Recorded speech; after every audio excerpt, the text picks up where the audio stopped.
บิสมิลลาฮิรเราะห์มานิรเราะฮีมนะครับอัลฮัมดุลิลลาฮิร็อบบิลอาลามีนวัสศอลาตุวัสสลามุอะลารอซูลิลลาฮ์วะบะอ์ดนะครับพี่น้อง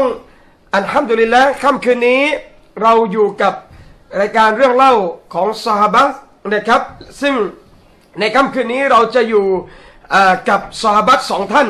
นะหนึ่งท่านอบูมิฮญันรอฎิยัลลอฮุอันฮุอบูมิฮญันบินฮะบีบอัสซะกะฟีรอฎิยัลลอฮุอันฮุท่านแรกที่ผมจะเล่าให้พี่น้องฟังในค่ำคืนนี้คือเรื่องราวของท่านอบูมิฮญันฟังเลยนะลูกเน้นนั่งฟังด้วยนะครับท่านอบูมิฮญันพี่น้องครับและท่านที่สองเราจะเล่าเรื่องราวของท่านซะลาบะห์รอฎิยัลลอฮุอันฮุสองท่านนะครับพี่น้องผมขอเริ่มกับท่านอบูมิฮญันก่อนนะพี่น้องท่านอบูมิฮญันนั้นนะครับบินฮะบีบอัสซะกะฟีท่านเป็นคนในกลุ่มนะครับพี่น้องพวกซะกีฟนะวัฟดุซะกีฟเนี่ยเมื่อตอนที่ท่านนบีศ็อลลัลลอฮุอะลัยฮิวะซัลลัมนะครับได้ดาวะห์นะได้ทำการดาวะห์และหลังจากนบีฮิจเราะห์มาดะนีนะห์แล้วเนี่ยจนอิสลามประกาศความยิ่งใหญ่ไกลออกไปเนี่ยก็มีคนอาหรับหลายเผ่าหลายกลุ่มต่างๆพี่น้องทยอยกันเข้ามาหาท่านนบีศ็อลลัลลอฮุอะลัยฮิวะซัลลัมเพื่อรับอิสลามในจำนวนผู้คนที่มากลุ่มกอบิลาที่มาต่างๆนั้นพี่น้องมีกลุ่มพวกวับดุลพวกซะกีฟก็ได้มาหาท่านนบีศ็อลลัลลอฮุอะลัยฮิวะซัลลัมในการให้ชะฮาดะห์และกล่าวเข้ารับอิสลามหนึ่งในพวกกลุ่มซะกีฟที่มาหาท่านนบีนั้นก็มีคนหนึ่ง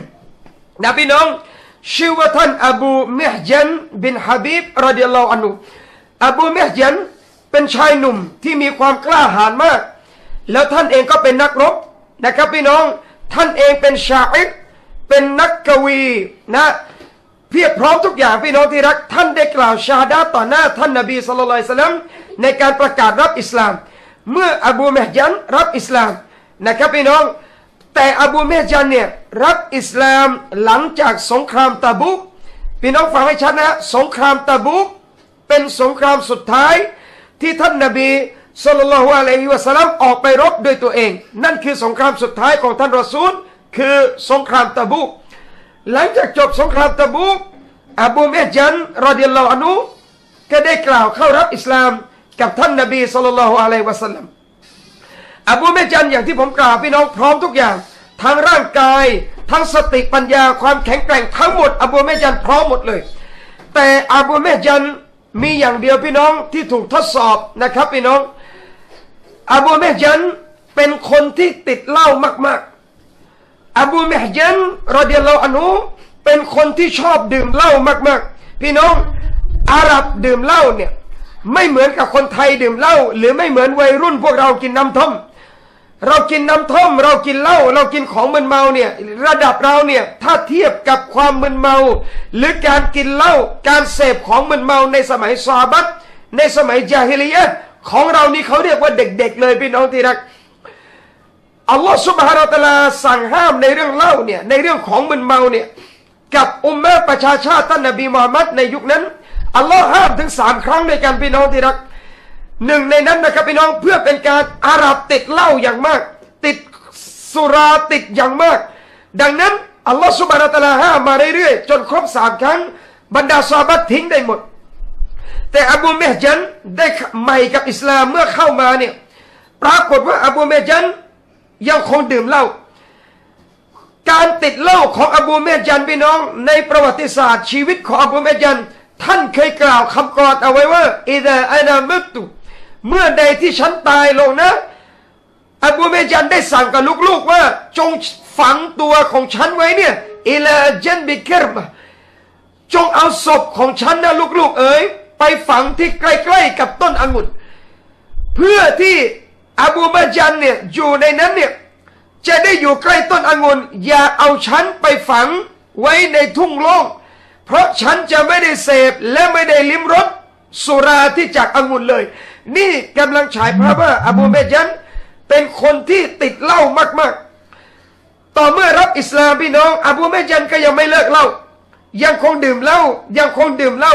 ยังโดนลงโทษยังโดนอะไรต่างๆพี่น้องแต่วันนี้พี่น้องที่รักครับอิสลามเนี่ยเป็นศาสนาที่ให้โอกาสคนอิสลามไม่ได้ดูนะพี่น้องว่า คุณจะเป็นยังไง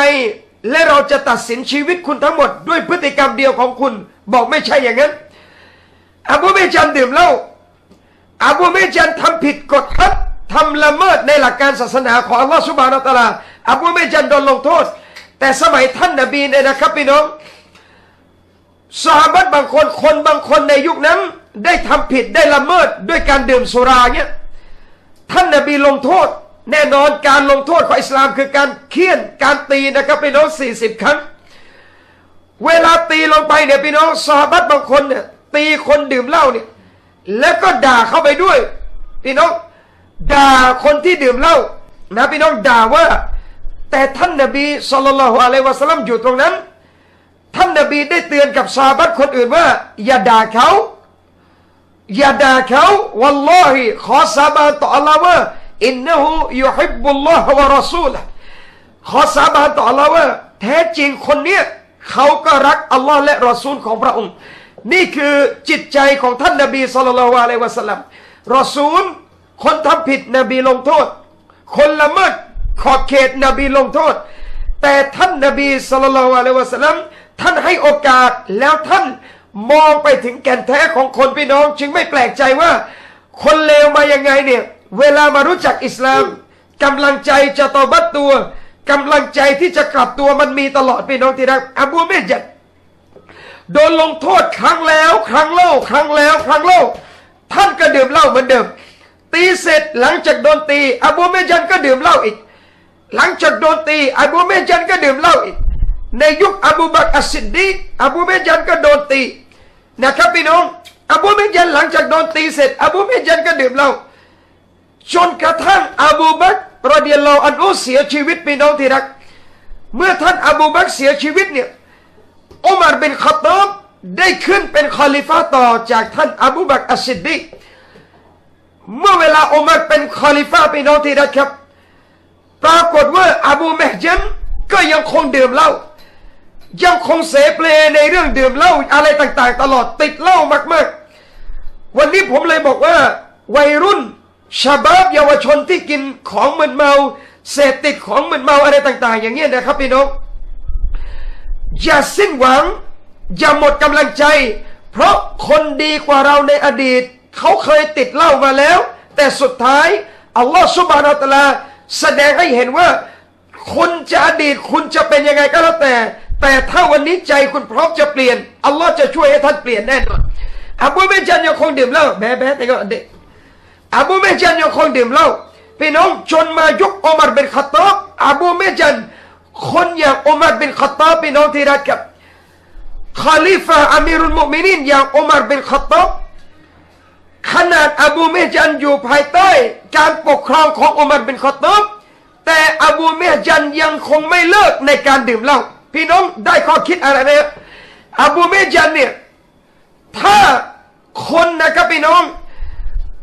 ใจไม่ถึงพอหรือใจไม่แน่พอเนี่ยเขาก็จะไม่กล้าดื่มในยุคที่การปกครองมีผู้นำเหมือนอุมัรบินค็อฏฏอบแต่อบูเมจันไม่ได้แคร์เลยพี่น้องใครจะเป็นผู้ปกครองฉันก็ยังดื่มเหล้าตีฉันไม่ว่าตีเสร็จฉันก็ดื่มเหล้าแปลกนะครับพี่น้องอบูเมจันโดนลงโทษขนาดนั้นอยู่ในยุคสมัยนบีขนาดนั้นอยู่ในยุคบรรดาซอฮาบะห์ขนาดนั้นแล้วท่านเองก็เป็นซอฮาบะห์แต่อบูเมจันทำไมหยุดเหล้าไม่ได้และไม่ยอมหยุดด้วยท่านยังคงดื่มอย่างหนักนะพี่น้องดื่มมากๆด้วยจนกระทั่งอัลลอฮฺ سبحانه และ تعالى ให้คอลิฟะห์อุมัรบินค็อฏฏอบมีฟิกร์และความคิดที่จะขยายอิสลามออกไปยังอาณาจักรเปอร์เซียพี่น้องที่รักสงครามอัลกอดิซียะห์จึงเกิดขึ้นพี่น้องสงครามอัลกอดิซียะห์ผมเคยเล่าไปแล้วในบางตอนบางช็อตของซอฮาบะห์บางท่านมุสลิมสู้กับเปอร์เซียนะครับพี่น้องมุสลิมรบกับเปอร์เซียในสมัยอุมัรบินค็อฏฏอบพี่น้องที่รักครับปรากฏว่าครั้งนั้นเนี่ยท่านอุมัรบินค็อฏฏอบได้ตั้งท่านซะอัดบินอบีวักกอสรอฎิยัลลอฮุอันฮุพี่น้องซะอัดบินอบีวักกอสเป็นหนึ่งใน10ชาวสวรรค์ที่นบีรับรองท่านอุมัรบินค็อฏฏอบได้ตั้งท่านซะอัดบินอบีวักกอส เป็นแม่ทัพนำศึกอัลกอดิซียะห์นะครับพี่น้อง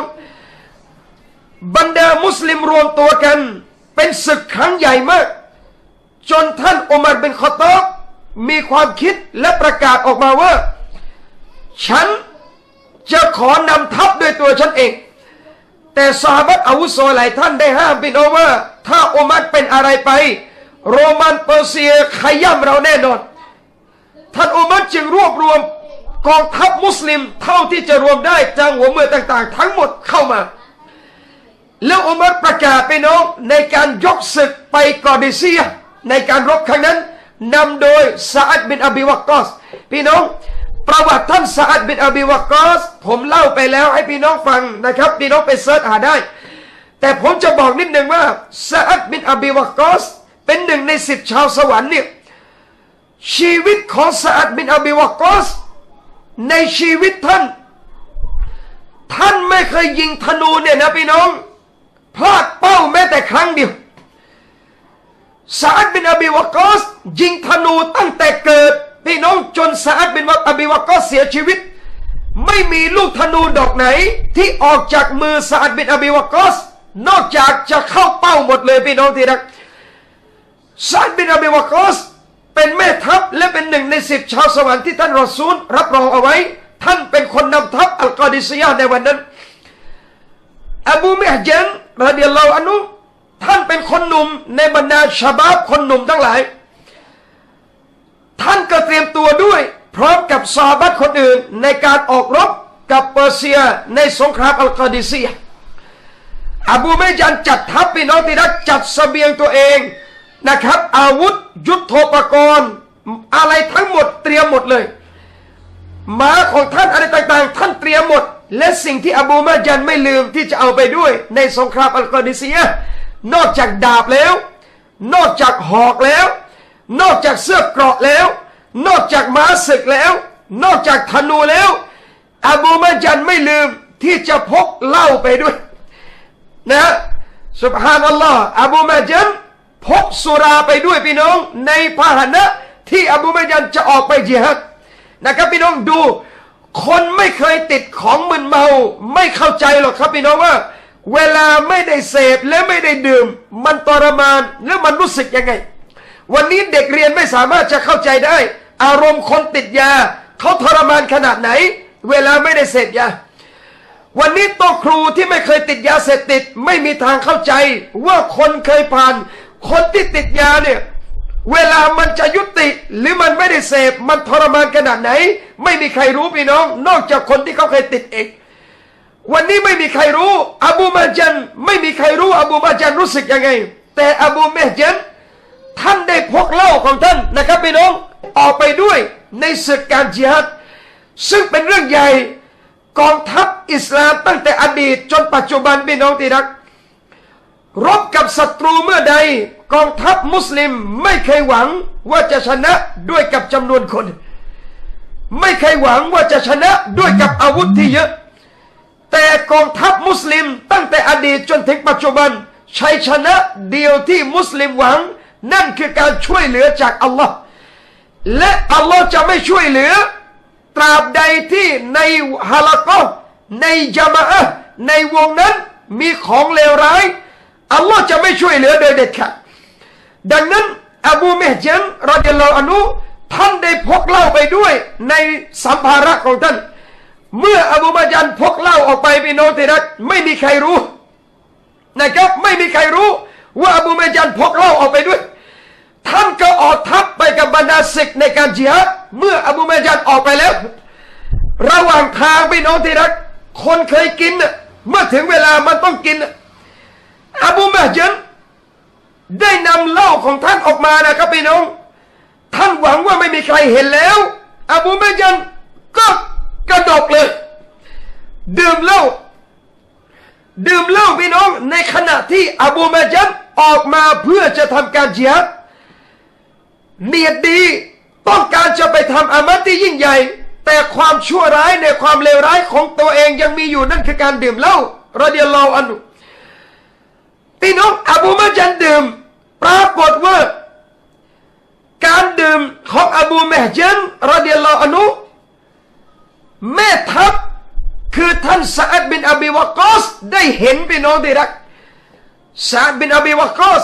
เห็นอบูมาจันดื่มเหล้าซะอัดโกรธมากท่านซะอัดบินอบีวะกอสโกรธมากและมีคำสั่งให้เอาโซ่มัดอบูมาจันทันทีเอาโซ่ล่ามที่มือเอาโซ่มัดที่เท้าและเอาอบูมาจันขังไว้ในเต็นท์พี่น้องที่รักนะครับถูกทำขึ้นเหมือนคุกนั่นเองนะพี่น้องเอาอบูมาจันขังไว้ในนั้นโดยมัดอบูมาจันหมดทั้งมือทั้งเท้าไม่อนุญาตให้อบูมาจันออกไปจิฮาดโดยเด็ดขาดนี่คือซอฮาบะห์นบีพี่น้องครับซอฮาบะห์นบีจะไม่ยอมให้การอามันจิฮาดมีของชั่วหรือมีของมัสยิดอยู่ในนั้นเราน้อยกว่าศัตรูทั้งจำนวนคนและอาวุธหากวันนี้เราทำชั่วเหมือนกับศัตรูทำอัลลอฮ์จะช่วยเราได้ยังไงพี่น้องที่รักซะอัดบินอบีวะกอสจึงสั่งห้ามท่านอบูเมจันห้ามออกไปโดยเด็ดขาดสั่งห้ามอบูเมจันห้ามออกไปรบโดยเด็ดขาดและให้ซอฮาบะห์มัดล่ามโซ่อบูเมจันให้ติดให้เดินไม่ได้และให้อยู่ในคุก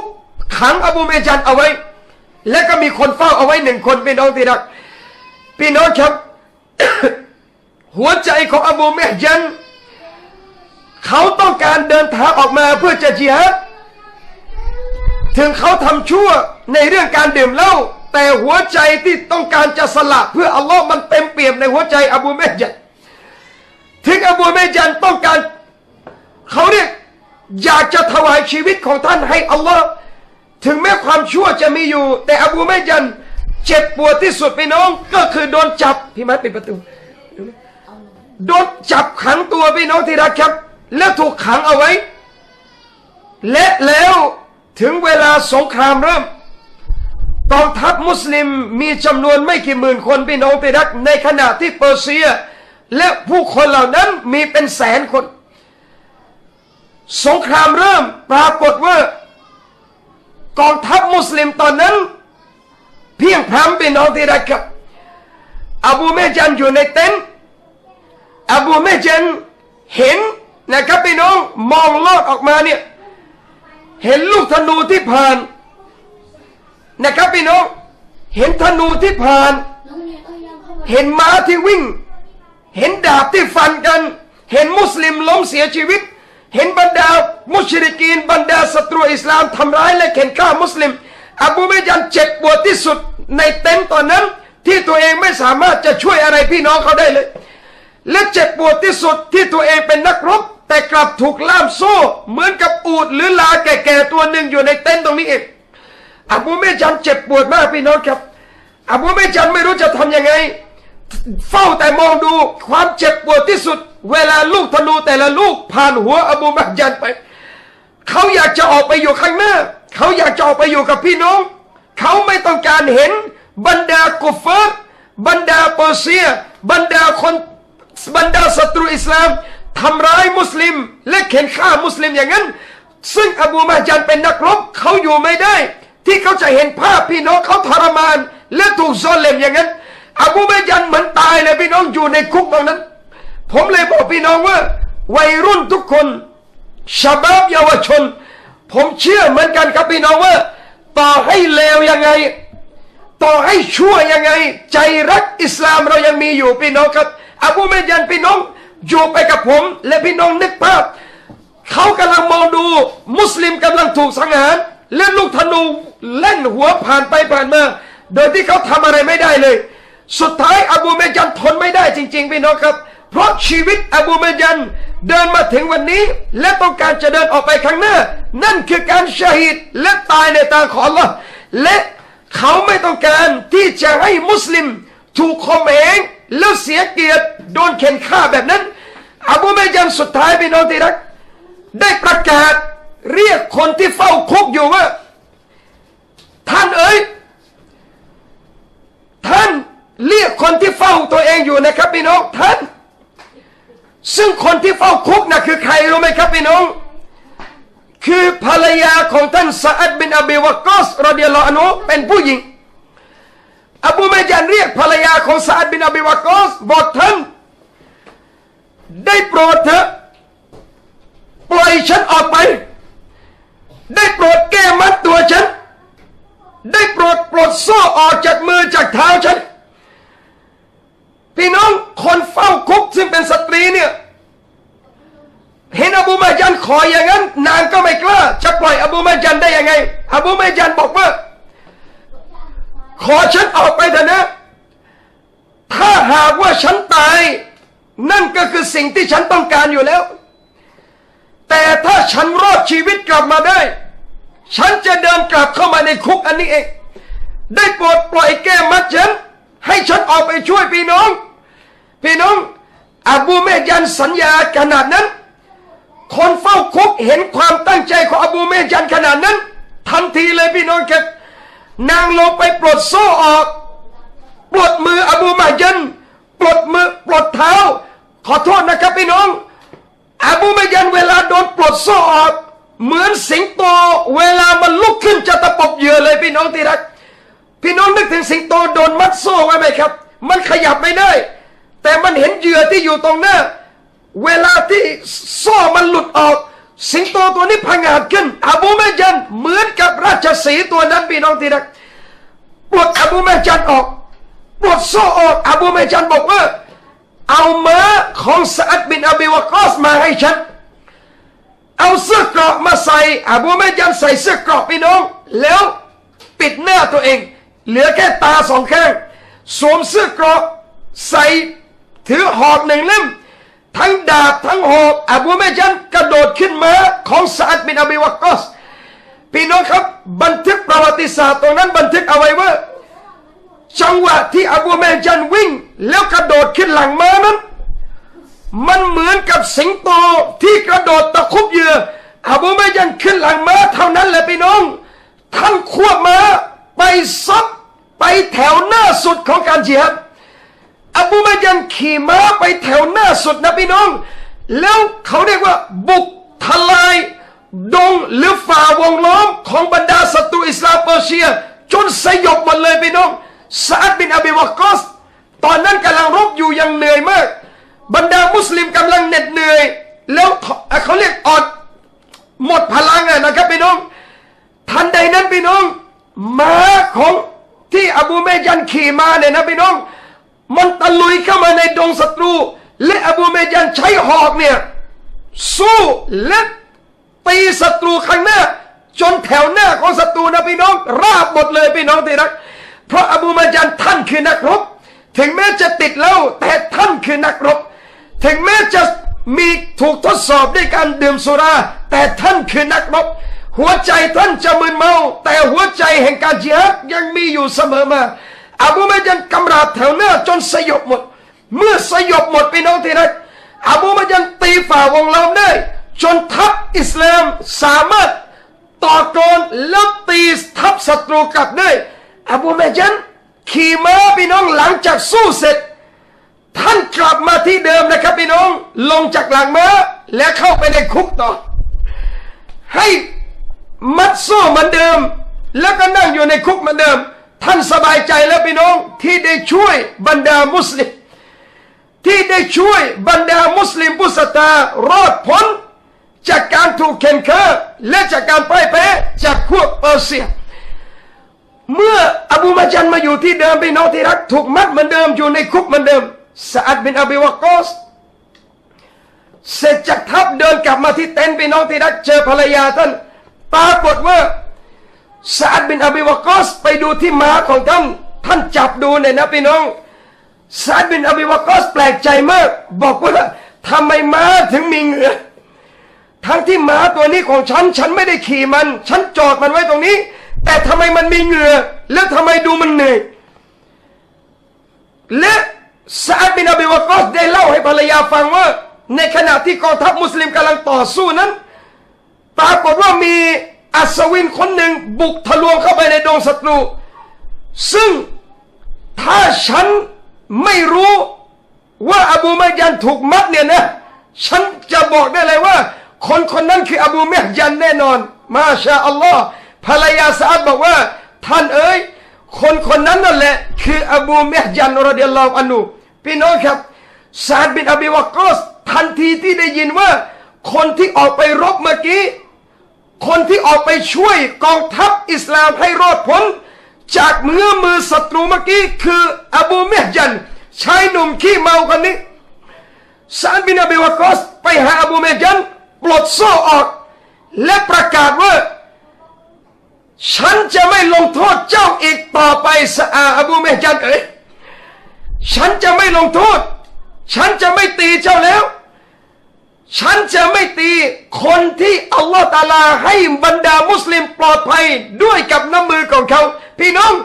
ซาดบินอบีวักกอสประกาศยกโทษไม่มีการเคี่ยนตีอบูเมห์ญันเรื่องของการดื่มเหล้าในครั้งนั้นเด็ดขาดพี่น้องครับอบูเมห์ญันทันทีที่ได้ยินอย่างนั้นว่าท่านจะไม่โดนตีและไม่โดนลงโทษอบูเมห์ญันประกาศกลางสนามจิฮาดว่าลาอัชรบุฮาอับดันฉันก็จะไม่ดื่มเหล้าตลอดชีวิตยาอัลลอฮ์ฉันจะไม่ดื่มเหล้าอีกเลยซาอัดเอ๋ยตลอดชีวิตของฉันพี่น้องครับอบูเมห์ญันประกาศวันนั้นจนถึงวันที่อบูเมห์ญันตายท่านไม่แตะเหล้าแม้แต่หยดเดียวอบูเมห์ญันไม่แตะเหล้าแม้แต่หยดเดียวพี่น้องที่รักคนถามว่าทำไมอบูเมห์ญันทำไมเพิ่งมาเลิกและทำไมเพิ่งเตาบัตตอนนี้ทำไมเพิ่งมาเตาบัตตอนนี้ทำไมไม่เตาบัตตั้งแต่สมัยอบูบักรอัสซิดดีกสมัยท่านนบีศ็อลลัลลอฮุอะลัยฮิวะซัลลัมอบูเมห์ญันว่าฉันเตาบัตในตอนนี้เนี่ยนะหากฉันเลิกในตอนอดีตที่ผ่านมาคนจะกล่าวว่าอบูเมห์ญันเลิกเหล้าเพราะกลัวโดนตีแต่วันนี้อบูเมห์ญันไม่โดนตีอะไรแล้วฉันขอประกาศฉันจะไม่ดื่มเหล้าอีกเลยตลอดชีวิตและสุดท้ายอบูเมห์ญันรอฎิยัลลอฮุอันฮุท่านได้เลิกเหล้าอย่างเสร็จสมบูรณ์ท่านได้เลิกเหล้าอย่างเต็มร้อยและสุดท้ายที่สุดอัลลอฮฺซุบฮานะฮูวะตะอาลาได้เก็บวิญญาณของท่านอบูเมห์ญันรอฎิยัลลอฮุอันฮุในสภาพของคนซอลิห์ที่เลิกเหล้าได้อย่างถาวรพี่น้องที่รักอบูเมห์ญันไม่ต้องการที่จะกลับตัวเพื่อให้คนดูว่ากลับตัวเพราะกลัวคนแต่เมื่อได้จังหวะที่อบูเมห์ญันเป็นอิสระอบูเมห์ญันจึงบอกทันทีว่าท่านนั้นพร้อมจะกลับตัวโดยที่แม้กระทั่งไม่โดนลงโทษฉันจะไม่ดื่มเหล้ามันตลอดชีวิตวันนี้มุสลิมติดเหล้ามีบรรดาชะบับเยาวชนกินเหล้ามีผมเชื่อพี่น้องไม่มีที่เราเลิกไม่ได้เราต้องเลิกให้ได้เราต้องทิ้งมันให้ได้เหล้ามันจะยังไงก็แล้วแต่อินชาอัลลอฮ์เรามีอัลลอฮ์เรามีอัลลอฮ์เรามีอีมานเรามีความศรัทธาพี่น้องอบูเมห์ญันอัสซะกอฟีท่านเป็นตัวอย่างแก่บรรดาเยาวชนไม่ยอมเลิกเพื่อคนอื่นแต่จะยอมเลิกเพื่ออัลลอฮ์ซุบฮานะฮูวะตะอาลาและอบูเมห์ญันได้ทำให้เราเห็นได้ทำให้ประชาชาติเห็นว่าท่านสามารถเลิกเหล้าได้อย่างแท้จริงพี่น้องและสุดท้ายอัลลอฮ์ซุบฮานะฮูวะตะอาลาให้อบูเมห์ญันมีอายุจนถึง72ปีพี่น้องที่รักเมื่อครบ72ปีอบูเมห์ญันรอฎิยัลลอฮุอันฮุท่านก็เสียชีวิตในนะครับพี่น้องในสภาพที่ตั้งแต่วันที่ท่านประกาศกับท่านซาดบินอบีวักกอสว่าจะไม่ดื่มเหล้าท่านไม่ดื่มอีกเลยตลอดชีวิตท่านพี่น้องที่รักครับดังนั้นนี่คือเรื่องราวของซอฮาบะห์ที่ชื่อว่าอบูเมห์ญันบินฮะบีบอัลซะกอฟีรอฎิยัลลอฮุอันฮุนะครับพี่น้องอัลฮัมดุลิลละห์นี่คือเรื่องราวนะครับดังนั้นเราฟังไปแล้วเรื่องราวของอบูเมห์ญันท่านแรกในค่ำคืนนี้และเราจะต่อในท่านที่สองนั่นคือเรื่องราวของท่าน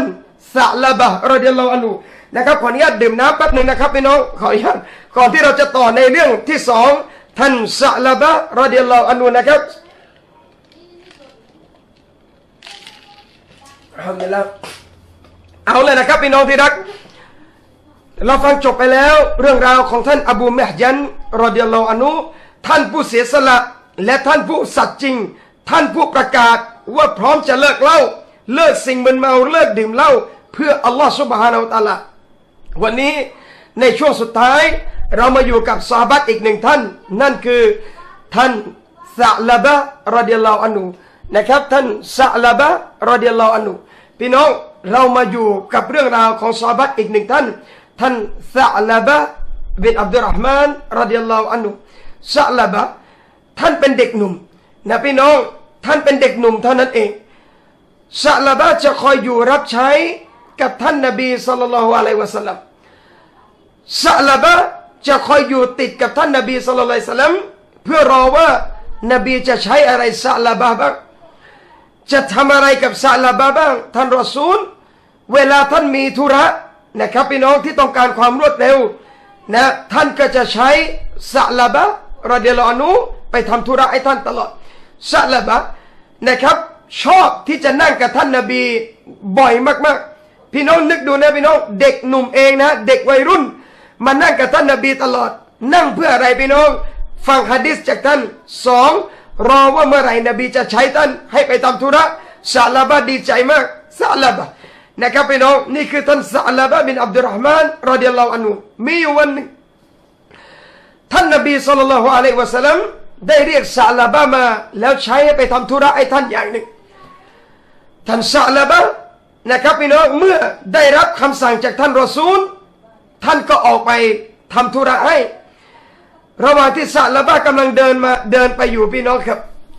ปรากฏว่าได้ผ่านบ้านชาวอันซอรหลังหนึ่งบ้านชาวอันซอรหลังนั้นประตูบ้านของเขาเปิดเอาไว้และมันมีผ้าม่านปิดอยู่ซึ่งมีห้องน้ำข้างในนะครับพี่น้องในอดีตคนไม่มีตังค์เยอะก็ปิดด้วยกับม่านเมื่อซะอ์ลาบะห์เดินผ่านไปพี่น้องสายตาท่านเหลือบเข้าไปเห็นในบ้านปรากฏว่ามีลมพัดเข้ามาเมื่อลมพัดผ้าอันนั้นมันเปิดออกซะอ์ลาบะห์สายตาไปเห็นสตรีนางหนึ่งกำลังอาบน้ำอยู่ซะอ์ลาบะห์มองเข้าไปแล้วก็รู้สึกตัวพี่น้องซะอ์ลาบะห์ตกใจมากซะอ์ลาบะห์ตกใจมากทั้งที่ท่านมองไม่ได้ด้วยการเจตนานะครับพี่น้องลมมันพัดแล้วมันตีขึ้นซะอ์ลาบะห์ตกใจมากซะอ์ลาบะห์พูดกับตัวเองว่ารอซูลให้ฉันมาทำธุระให้ในขณะที่ฉันมามองเอารอบมุสลิมอย่างนั้นเหรอซะอ์ลาบะห์ตกใจแล้วทวนคำถามตัวเองอย่างนั้นนะครับว่านบีให้ฉันมาทำธุระแต่ฉันกลับมามองเอารอบมุสลิมอย่างนี้เหรอซะอ์ลาบะห์ตกใจมากพี่น้องจนซะอ์ลาบะห์เดินทางต่อไปท่านนบีศ็อลลัลลอฮุอะลัยฮิวะซัลลัมก็ยังคงรออยู่ที่บ้านหรือที่มัสยิดของท่านรอแล้วซะอ์ลาบะห์ก็ยังไม่กลับมาพี่น้องที่รักจนเวลาละหมาดผ่านไป1วักตูท่านนบีก็รอซะอ์ลาบะห์ก็ยังไม่กลับมาเวลาผ่านไปวักตูที่2ละหมาดแล้วรอซะอ์ลาบะห์ก็ยังไม่กลับมาจนผ่านไปวักตูที่3ท่านนบีละหมาดแล้วรอซะอ์ลาบะห์ก็ยังไม่กลับมาท่านนบีเป็นห่วงซะอ์ลาบะห์มากถามบรรดาซอฮาบะห์ว่าพวกท่านเห็นซะอ์ลาบะห์ไหมบรรดาซอฮาบะห์บอกว่าเขาอาจจะไปเล่นบ้างยารอซูลุลลอฮ์เพราะเขาเป็นเด็กอาจจะไปอยู่กับเพื่อนจะไปอะไรต่าง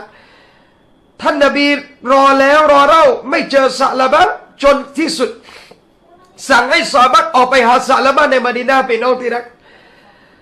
ซอฮาบะห์ไปดูตามตลาดซอฮาบะห์ไปดูตามที่นั่นตามที่นี่ทั้งหมดและกลับมาบอกท่านนบีศ็อลลัลลอฮุอะลัยฮิวะซัลลัมว่ายารอซูลุลลอฮ์เราไม่เจอซะอ์ลาบะห์เราหาซะอ์ลาบะห์ไม่เจอผ่านไปเป็นอาทิตย์พี่น้องที่รักท่านนบีมีความเป็นห่วงซะอ์ลาบะห์มากซะอ์ลาบะห์ไปไหนใช้ไปทำธุระวันนั้นแล้วไม่กลับมาอีกเลยซอฮาบะห์หาทั่วมะดีนะห์ไม่เจอซะอ์ลาบะห์รอฎิยัลลอฮุอันฮุจนท่านนบีศ็อลลัลลอฮุอะลัยฮิวะซัลลัมได้สั่งใช้อุมัรบินค็อฏฏอบกับท่านซัลมานอัลฟาริซีรอฎิยัลลอฮุอันฮุมะท่านทั้งสองจงออกไปหาซะอ์ลาบะห์นอกเมืองพี่น้องครับอุมัรบินค็อฏฏอบกับซัลมานอัลฟาริซีได้ออกไปหาซะอ์ลาบะห์ตามทะเลทรายถ้าพี่น้องไปที่มักกะฮ์พี่น้องจะเห็นข้างทางระหว่างมักกะฮ์มะดีนะห์เป็นทรายเป็นทะเลทรายอะไรต่างๆอุมัรบินค็อฏฏอบกับท่านซัลมานอัลฟาริซีได้ออกมาหาซะอ์ลาบะห์ตามทรายตามทะเลพี่น้องก็ไม่เจอครับจนกระทั่งไปถามคน ชาวบ้านอาหรับบาดาวีที่เลี้ยงแพะเลี้ยงแกะอยู่ตามภูเขาท่านรู้จักเด็กหนุ่มคนหนึ่งไหมรูปร่างเป็นอย่างนี้ใส่เสื้อผ้าแบบนี้สูงขนาดนี้อายุขนาดนี้ลักษณะขนาดนี้พวกท่านเห็นบ้างหรือไม่อาหรับบาดาวีที่เลี้ยงแพะเลี้ยงแกะอยู่บอกเราไม่เห็นเลยเด็กหนุ่มที่ท่านถามถึงปรากฏว่ามีคนเลี้ยงแพะคนหนึ่งที่อยู่ใกล้ๆด้วยบอกว่าฉันคิดว่าพวกท่านมาหาเด็กหนุ่มที่อัลบุกกะเด็กหนุ่มที่ร้องไห้เยอะๆใช่ไหมเด็กหนุ่มที่ร้องไห้บ่อยๆใช่หรือไม่ที่ร้องไห้มากๆใช่ไหมอุมัรบินค็อฏฏอบกับซัลมานอัลฟาริซีไม่รู้พี่น้องว่าเขาหมายถึงใครที่เป็นคนที่ร้องไห้อัลบุกกะคือคนที่ร้องไห้มากๆอุมัรบินค็อฏฏอบจึงถามว่าใครคือเด็กหนุ่มคนนั้นคนเลี้ยงแพะบอกว่ามีเด็กหนุ่มอยู่คนหนึ่งอุมัรเขาอยู่ในหุบเขาตรงนั้นพวกเราอยู่ตรงนี้เราไม่ได้ยินเสียงเขาเลยนอกจากเสียงร้องไห้ของเขาเท่านั้นตั้งแต่เช้าจนเย็นเช้าจนกลางคืนซาลาบะเด็กหนุ่มคนนั้นร้องไห้ตลอดเป็นเวลา40 วันมาแล้วที่เราได้ยินเขาร้องไห้ตลอดมาร้องอย่างหนักด้วยอุมัรเขาอยู่ในหุบเขาเขาร้องไห้อย่างมากเราไม่ได้ยินเสียงอื่นเลยนอกจากร้องไห้ท่านหาเด็กหนุ่มคนนั้นอยู่ใช่ไหมอุมัรบินค็อฏฏอบกับซัลมานอัลฟาริซียังนึกไม่ออกพี่น้องว่าเด็กหนุ่มคนนั้นคือซะลาบะหรือไม่ท่านอุมัรจึงถามว่าและเราจะเจอเขาได้ยังไงคนเลี้ยงแพะจึงบอกว่าพอดวงอาทิตย์ตกดินเขาจะลงมาหาพวกเราเพื่อมาขอนมแพะดื่มนะครับพี่น้องเพื่อจะเติมเพราะน้ำตาที่เขาร้องไห้จนหมดจนโทรมจนไม่มีแรงมาขออาหารเราด้วยกับนมแพะแล้วดื่มเมื่อดื่มเสร็จเขาก็จะกลับไปที่เดิมแล้วก็ร้องไห้อยู่อย่างนั้นพี่น้องที่รักอุมัรบินค็อฏฏอบกับท่านซัลมานอัลฟาริซีเมื่อได้ยินอย่างนั้นท่านก็ไปแอบที่หลังภูเขาพี่น้องที่รักรอจนมักริบเมื่อดวงอาทิตย์ตกดินยาอัลลอฮ์เด็กหนุ่มคนหนึ่งเดินออกมาจากหุบเขาพี่น้องที่รักครับด้วยสภาพโทรมมากด้วยสภาพผอมมากด้วยสภาพที่ร้องไห้อย่างมากเข้ามาขอนมแพะของคนเลี้ยงแพะดื่มอุมัรบินค็อฏฏอบเห็นอย่างนั้นอุมัรบอกว่านี่คือซะลาบะคนที่นบีให้หานี่คือซะลาบะรดิยัลลอฮุอันฮุเมื่อเห็นอุมัรบินค็อฏฏอบกับซัลมานอัลฟาริซีซอฮาบะห์อาวุโสมาถึงที่นี่ท่านตกใจมากซะลาบะตกใจมากถามอุมัรบินค็อฏฏอบว่าท่านมาหาฉันทำไมอุมัรบอกว่ารอซูลุลลอฮ์ศ็อลลัลลอฮุอะลัยฮิวะซัลลัมให้เรามาหาท่านซะลาบะซะลาบะยิ่งตกใจพี่น้องซะลาบะบอกมีอัลกุรอานลงมากล่าวถึงฉันแล้วเพราะซะลาบะกลัวในความผิดที่ตัวเองทำพี่น้องที่มองเข้าไปในบ้านของผู้หญิงคนนั้นอุมัรบอกละอัดรีเราไม่รู้ว่ามีกุรอานลงมาถึงท่านหรือไม่อัลลอฮ์กล่าวว่าซะลาบะเป็นมุนาฟิกใช่ไหมละอัดรีอุมัรบอกเราไม่รู้ว่าอัลลอฮ์กล่าวยังไงแต่ที่แน่ๆรอซูลให้มาตามเจ้ากลับไปซะลาบะบอกท่านทั้งหลายจงปล่อยให้ฉันตายอยู่ที่นี่แต่อย่าให้ฉันกลับไปมะดีนะห์เลยท่านทั้งหลายอย่ายุ่งกับฉันขอให้ฉันอยู่ที่นี่ฉันขอตายที่หุบเขาแห่งนี้อย่าเอาซะลาบะกลับไปเลยซะลาบะไม่ยอมกลับพี่น้องที่รักด้วยความกลัวที่ตัวเองออกมาทำธุระให้นบีในวันนั้นแต่กลับมองเข้าไปในบ้านของคนโดยเห็นเอารัดโดยที่ตัวเองไม่ตั้งใจซะลาบะกลัวว่าอัลลอฮ์จะลงว่าซะลาบะเป็นมุนาฟิกซะลาบะกลัวมากไม่ขอกลับไปหาท่านนบีอีกเลยกลัวว่าอัลลอฮ์จะลงกุรอานมาตำหนิซะลาบะบอกอุมัรบินค็อฏฏอบ กับซัลมานอัลฟาริซีว่าฉันจะไม่กลับมาดีนะอุมัรเอ๋ยปล่อยฉันอย่ามายุ่งกับฉันแต่อุมัรบินค็อฏฏอบกับซัลมานอัลฟาริซีได้รับอามานะห์จากท่านนบีศ็อลลัลลอฮุอะลัยฮิวะซัลลัมให้นำตัวท่านกลับไปซะลาบะห์เอ๋ยสุดท้ายพี่น้องที่รักอุมัรบินค็อฏฏอบ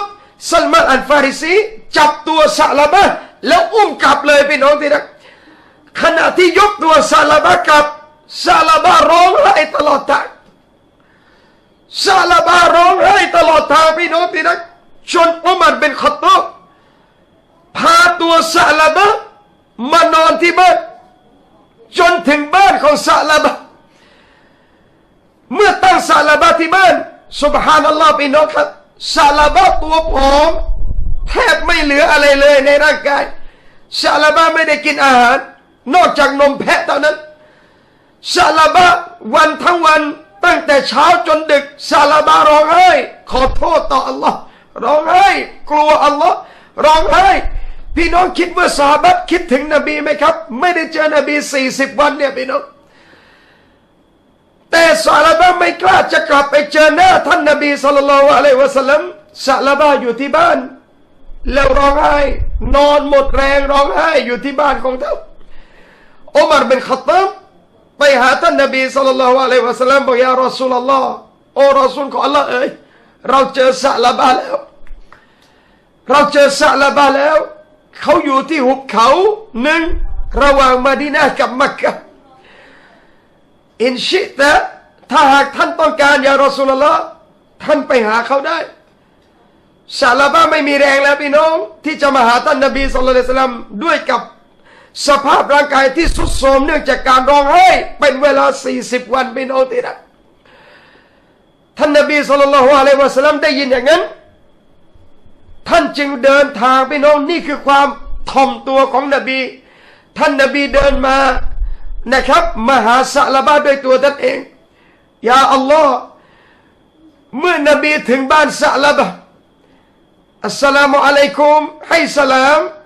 ซะลาบะห์พี่น้องนึกภาพตามผมด้วยนะครับซะลาบะห์กำลังนอนอยู่ที่นอนด้วยสภาพหมดทุกอย่างแล้วพี่น้องร้องไห้และสุดโทรมหมดทางร่างกายซะลาบะห์เหลือบไปเห็นท่านนบีศ็อลลัลลอฮุอะลัยฮิวะซัลลัมที่ประตูซะลาบะห์ยิ่งร้องไห้ใหญ่เลยพี่น้องซะลาบะห์ร้องไห้เวลาเห็นนบีคนที่เขารักมากที่สุดคนที่เขาคิดถึงที่สุดคนที่เขาอยากเจอที่สุดคนที่เขาอยากจะกอดที่สุดแต่เขาต้องยอมกลับมาไม่ได้เพราะกลัวว่าตัวเองได้ฝ่าฝืนคนที่เขารักไปซะลาบะห์เห็นนบีก็มาซะบะห์ร้องไห้ยิ่งร้องมากขึ้นอีกท่านนบีเดินมาหาซะลาบะห์พี่น้องที่รักแล้วมานั่งใกล้ๆซะลาบะห์ยาอัลลอฮ์อัลลอฮุมะศ็อลลิอะลามุฮัมมัดท่านนบีมานั่งใกล้ๆซะลาบะห์ซะลาบะห์ยิ่งร้องไห้เวลานบีมานั่งใกล้ๆพี่น้องซะลาบะห์ร้องไห้ท่านนบีศ็อลลัลลอฮุอะลัยฮิวะซัลลัมยกศีรษะซะลาบะห์ขึ้นแล้วตั้งบนตักท่านมาชาอัลลอฮ์ยาอัลลอฮ์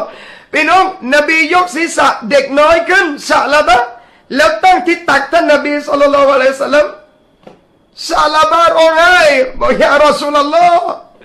ยารอซูลุลลอฮ์เอาหัวฉันออกจากตักท่านยารอซูลุลลอฮ์เอาหัวซะลาบะห์ลงจากตักท่านอย่าให้หัวฉันอยู่บนตักท่านหัวที่เต็มไปด้วยความชั่วและความผิดความเลวร้ายเอาหัวฉันลงจากตักท่านยารอซูลุลลอฮ์พี่น้องซะลาบะห์มีโอกาสได้ศีรษะตั้งบนตักท่านนบีศ็อลลัลลอฮุอะลัยฮิวะซัลลัมสิ่งที่ซะลาบะห์รักมากที่สุดต้องการที่สุดนั่นคือรอซูลแต่ซะลาบะห์บอกยารอซูลุลลอฮ์เอาหัวฉันออกยารอซูลุลลอฮ์หัวฉันมันเลวร้ายและมันชั่วความเลวร้ายมันเยอะอย่าให้โดนกับตักท่านเอาลงยารอซูลุลลอฮ์นบีบอกละนบีบอกไม่ได้ซะลาบะห์ถ้าพูดง่ายๆฉันจะไม่เอาศีรษะเจ้าลงจากตักฉันซะลาบะห์ยิ่งร้องไห้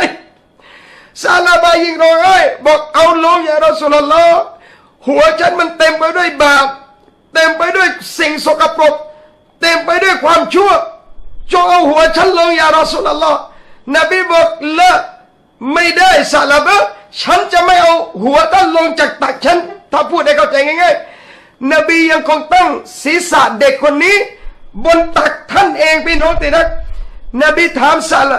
าลาบะเมื่ออยู่อย่างนั้นร้องไห้ถามนบีว่าอย่ารอซูลอัลลอฮ์อัลลอฮ์ลงกุรอานมาตำหนิฉันไหมนบีบอกไม่ซาลาบะไม่มีอัลลอฮ์ฉันเป็นมุนาฟิกใช่ไหมอย่ารอซูลอัลลอฮ์นบีบอกไม่มีซาลาบะอัลลอฮ์ไม่ได้ตำหนิท่านนะครับผมพูดให้เข้าใจอัลลอฮ์ไม่ได้ตำหนิท่านซาลาบะและอัลลอฮ์ไม่ได้กล่าวว่าท่านเป็นมุนาฟิกพี่น้องสิ่งที่ซาลาบะกลัวจนร้องไห้40 วัน40 คืนพี่น้องมันหลุดออกจากใจซาลาบะได้ยินอย่างนั้นในขณะที่ได้รับข่าวดีบนหัวซาลาบะอยู่บนตักท่านนบีศ็อลลัลลอฮุอะลัยฮิวะซัลลัมนบีบอกไม่ซาลาบะเอ๋ยเจ้าไม่มีอะไรอย่างนั้นมาตรจูนบีถามซาลาบะท่านมีความหวังอะไรไหมซาลาบะบอกฉันหวังอยากได้ความเมตตาของอัลลอฮ์ยารอซูลอัลลอฮ์และเจ้ากลัวอะไรซาลาบะฉันกลัวการลงโทษของอัลลอฮ์และเจ้ามีอยากได้อะไรซาลาบะฉันอยากได้การอภัยโทษจากอัลลอฮ์ซุบฮานะฮูวะตะอาลาพี่น้องครับท่านนบีบอกซาลาบะว่าฉันหวังว่าเจ้าจะได้ในสิ่งที่เจ้าหวังและเจ้าจะปลอดภัยจากสิ่งที่เจ้ากลัวยาอัลลอฮ์นบีพูดซาลาบะจะไม่โดนลงโทษซาลาบะจะได้รับการอภัยโทษความเมตตาจากอัลลอฮ์ในขณะที่พี่น้องนึกภาพตามผมนะครับหัวซาลาบะ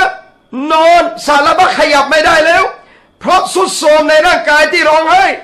ซาลาบะนอนบนตักท่านนบีพูดกับซาลาบะท่ามกลางซอฮาบะห์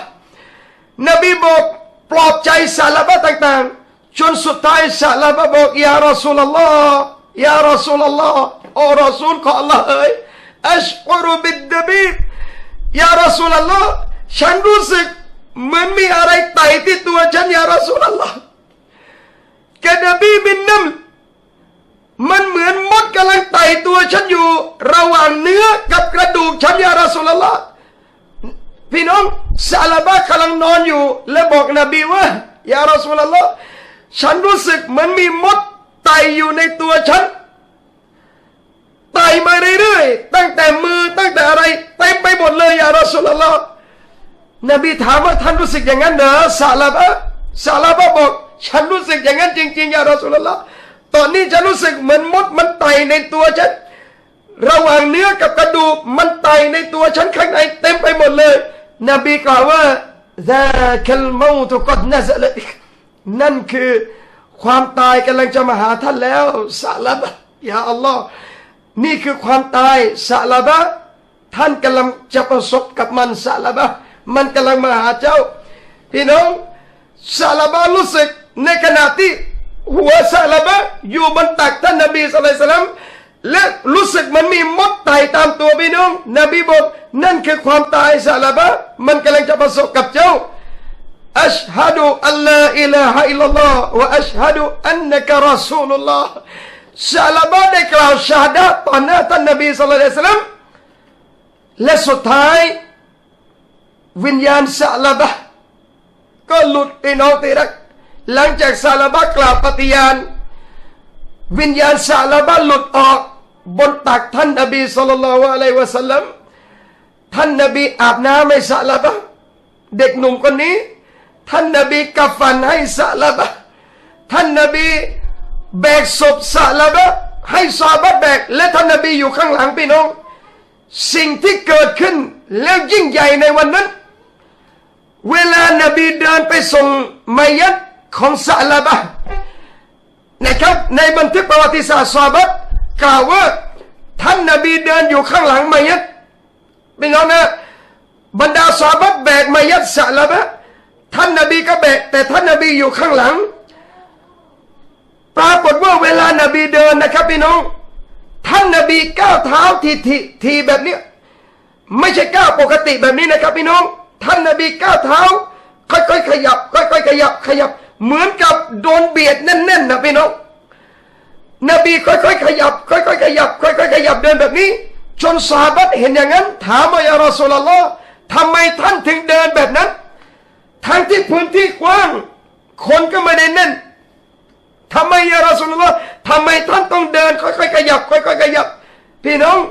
ท่านนบีจึงบอกบรรดาซอฮาบะห์ว่าไม่มีก้าวใดที่ฉันก้าวลงไปในความหมายนะครับพี่น้องนอกจากตอนนี้ความหนาแน่นของบรรดามาลาอิกะฮ์ที่ลงมาร่วมในศพของซะลาบะห์เต็มไปหมดเลยนั่นคือนบีรู้สึกและเห็นถึงเดินขยับเบียดเพราะการไปส่งศพซะลาบะห์ลงกุโบร์ไม่ใช่แค่บรรดาซอฮาบะห์แต่มันเต็มไปด้วยบรรดามาลาอิกะฮ์ท่านนบีจึงเดินค่อยๆเบียดกับบรรดามาลาอิกะฮ์ส่งมัยยิตซะลาบะห์จนลงกุโบร์และท่านรอซูลฝังมัยยิตซะลาบะห์ด้วยตัวท่านเองพี่น้องที่รักครับนี่คือตัวอย่างของเด็กหนุ่มคนหนึ่งซึ่งเสียใจร้องไห้ในความผิดที่ท่านทำทั้งที่ท่านไม่ได้เจตนาในการทำความรักที่ซะลาบะห์มีที่สุดต่อท่านนบีศ็อลลัลลอฮุอะลัยฮิวะซัลลัมท่านอยากกลับไปกอดนบีท่านอยากกลับไปหารอซูลท่านอยากกลับไปนั่งใกล้ๆรอซูลแต่40 วันพี่น้องที่ซะลาบะห์ต้องนั่งร้องไห้ในภูเขาคนเดียวตลอดตั้งแต่เช้ายันดึกเสียใจที่ตัวเองได้กระทำไปวันนั้นกลัวว่าอัลลอฮ์จะลงว่าท่านเป็นมุนาฟิกกลัวว่าอัลลอฮ์จะตำหนิว่าซะลาบะห์เป็นคนชั่วสุดท้ายพี่น้องที่รักซะลาบะห์รอฎิยัลลอฮุอันฮุท่านได้รับความปลอดภัยและจบชีวิตในบนตักอันมีเกียรติของท่านนบีศ็อลลัลลอฮุอะลัยฮิวะซัลลัมวันนี้เราล่ะครับพี่น้องซะลาบะห์บาปแค่ไม่ได้เป็นบาปเลยเขายังกลัวในความชั่วกลัวว่าจะตกไปในความเลวร้ายขนาดนั้นวันนี้ผมพี่น้องบาปเราไม่รู้กี่เข่งพี่น้องที่รักเรากลับไม่เคยร้องไห้และเรากลับไม่เคยเสียใจใดๆเลยกับความชั่วที่เราทำเราไม่รู้สึกใดๆเลยวันนี้พี่น้องจงฝึกร้องไห้แต่ครับพี่น้องจงฝึกในการร้องไห้ขอโทษต่ออัลลอฮฺซุบฮานะฮูวะตะอาลาแล้วสักวันหนึ่งข้างหน้าอินชาอัลลอฮ์หวังว่าเราและท่านจะได้จบชีวิต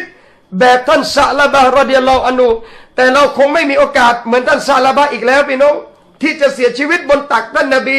ศ็อลลัลลอฮุอะลัยฮิวะซัลลัมที่จะได้อยู่อย่างนั้นนี่คือสิทธิพิเศษที่อัลลอฮฺซุบฮานะฮูวะตะอาลาให้กับเด็กหนุ่มคนนี้ซะลาบะห์บินอับดุลเราะห์มานรอฎิยัลลอฮุอันฮุนะครับพี่น้องนี่ก็เป็นเรื่องราวนะครับพี่น้องซอฮาบะห์ทั้งสองท่านที่ผมได้เล่าให้กับพี่น้องฟังในค่ำคืนนี้แล้วก็หวังเป็นอย่างยิ่งในค่ำคืนนี้มันมีจุดเล่นลับหรือจุดไคลแม็กซ์อีกอย่างหนึ่งค่ำคืนนี้พี่น้องลุกขึ้นมาละหมาดตะฮัจญุดพี่น้องนึกอีกครั้งในเรื่องราวที่ผมเล่าพี่น้องอยู่คนเดียวนั่งนึกคนเดียวณท่ามกลางความมืด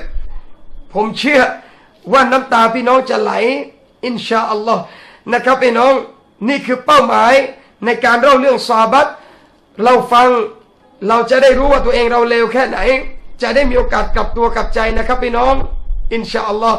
นะครับพี่น้องหวังว่าทั้งหมดนะครับพี่น้องกลับตัวได้เตาบัตตัวได้ขอโทษได้ไม่มีอะไรหรอกครับพี่น้องที่จะเลวร้ายจนเรากลับตัวไม่ได้วันนี้ยังหายใจได้หัวใจยังเต้นได้กลับตัวแต่พี่น้องถึงแม้แค่%เดียวที่เรากลับได้ก็ดีกว่าไม่ได้กลับเลยอินชาอัลลอฮ์นะครับพี่น้องค่ำคืนนี้ก็ฝากพี่น้องในซอฮาบะห์ทั้งสองท่านที่ได้หยิบยกมาเล่าให้พี่น้องฟังในค่ำคืนนี้นะครับอัลฮัมดุลิลละห์นะพี่น้องและอย่าลืมนะครับความเมตตาของอัลลอฮ์ยิ่งใหญ่มากนะพี่น้องความเมตตาของเรายิ่งใหญ่มากวันนี้พี่น้องดูสิฮะเราเห็นคนยากจนพี่น้องเห็นคนจนพี่น้องร้องไห้พี่น้องอยากช่วยเหลือเราเห็นคนจนบ้านนี้แค่ครั้งเดียวเรายังอยากช่วยและอัลลอฮ์เห็นเราตลอดเวลาพี่น้องคิดว่าอัลลอฮ์จะไม่ช่วยนะครับดังนั้นอินชาอัลลอฮ์นะครับพยายามกันแล้วกันนะฮะพยายามกันแล้วกันนะครับ